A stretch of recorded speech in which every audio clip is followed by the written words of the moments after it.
Господь, мы ожидаем Тебя на этом месте.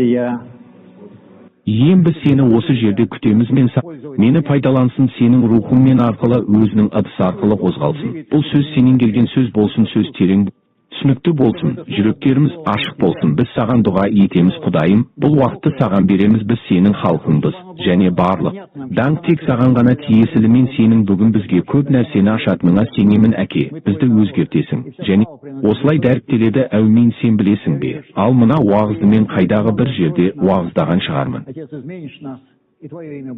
Мүмкін.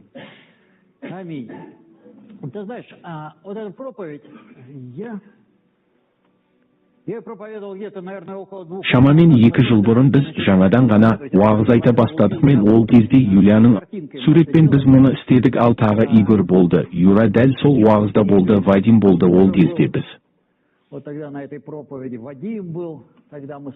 естігенде оның дауысы шығып тұрды. Біз бір орталықта қандай да бір мәселені шешіп жаттық. Тіпті есімде жоқ. Ал мен осы тақырыптағы уағызды тыңдайық. Міне, біз оны тыңдаған кезде осындай қатысу пайда болды.